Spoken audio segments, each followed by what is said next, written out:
This is Capital City with Capital J. Welcome back, ladies and gentlemen. It's the Capital City Podcast. We're still here contemplating things that you hadn't bothered to spend your time thinking about. So we thought about it for you. We're going to talk about it. You know what I mean? We just got finished having a conversation about how well Master P took care of his artists. We came to the conclusion that, I haven't heard anybody from No Limit complaining about their residuals. Have you? No, I haven't. I haven't either, and we also came to the conclusion that Master P took care of some people that didn't even deserve it. Yeah. There were some worthy people in the camp, I started talking in particular about Young Bleed. Young Bleed to me was an extremely talented guy from that camp. I think he earned every penny he got out of No Limit. But this conversation started when I said, and Mia X earned hers. Right. So this is where we're going today, ladies and gentlemen. Mm-hmm. I said, you call it controversial or not, I don't care what you think. You know what I mean? Right. Because we have two different opinions in here right now.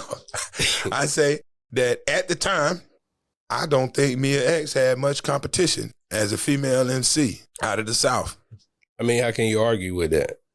Because of the time period. And let's not forget, during that time, it's not like the internet where everything that's put out is out there, because somebody from Tennessee might have a different argument. Right. But here's the thing. Let's think about the time period that they were operating in. Was this 96, 97 maybe to 2002, let's say, is the, you got a lot of female MCs that happened there. Trina was around. I mean, hold on. You're not just going to rush by Trina like you don't respect what Trina. Now, see, this is where we get into some controversy. Absolutely. I don't think that Trina was quite in Mia X's category. And I know there are a lot of people listening right now. I don't even know why y'all talking about either one of them. You see what I'm saying? I can think that my brother right now is rolling his eyes like, really? Are we seriously having a conversation about Trina and Mia X? Because, a lot of people would not give either one of them any validity. During that time, right. You know what I mean? Right. I wonder why. I know exactly why. Well, at that time, lyricism was so important to so many people. Absolutely. But as a DJ, I have a greater appreciation for the MC as more than a lyricist. You're biased. No, the MC has more to offer than just his poetical lyricism. And I say that to say, how can you tell the story of hip hop and all these great MCs? What, you gonna leave Dougie Fresh out? Because he's not a super lyrical MC, but is Dougie Fresh not an MC? And is he not a great one? And does he not do what an MC does? Get the party started, get the party going. You know what I'm saying? And that's what Mia X does to your catalog. That's what Mia X, but in a way, Trina did too. And that's why they're underappreciated by people who appreciate lyrics so much. But you gotta remember that hip hop is not just the lyrics. Like an MC is just up there to, like, here's the thing. Not everybody wants to think about every word you say when you rap. That's where lyricism can have its limitations about its reach. An artist like a Trina or a Mia X, for somebody who don't want to sit there and think about what you said and I get it. That's clever. Everybody don't want to do that. Some people want to dance. They need some words on top of this beat. And the words need to tell them maybe what dance to do, how to do the dance. Sometimes that's all you need. You know what I mean? Yeah. Okay, Soulja Boy may not win a rap battle, but if he had made the song, watch me crank that Soulja Boy. I mean, think about it. Right. Telling you how to do the dance. Do we not need that kind of music too? Yes, because they have consumers of it. They're consumers. Yes. And no matter how many Nas songs, Nas has dropped 1 million songs, but Hey, when Soulja Boy dropped that joint, put that on, I'm still playing that song. Old people do it, young people do it. Right. And Nas is way more lyrical than Soulja Boy. But one of Soulja Boy songs might be more popular than Nas' songs. Right. So that means that in the grand scheme of things, while the intellectuals amongst us are sitting here debating the greatness of Nas and Big Daddy Kane and Cool G Rap, you see what I'm saying? Jay-Z. Right. There's a huge market that want to learn a new dance. Absolutely. You know? Absolutely. And the Trinas and the Mia X's. Man, they didn't teach you dances. They didn't teach dances, yeah. But they reached that crowd.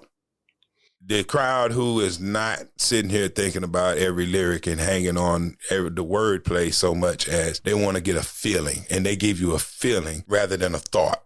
Who's more influential?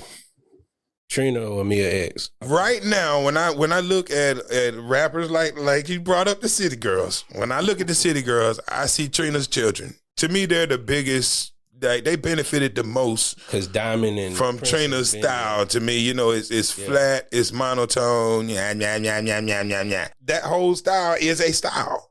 You know, it's a style of rapping, and Trina and the City Girls share a style of rapping. Right. You know what I mean? It's a few other female rappers who share that style too. Yeah. And you got to think about, so you know a lot about Miami bass.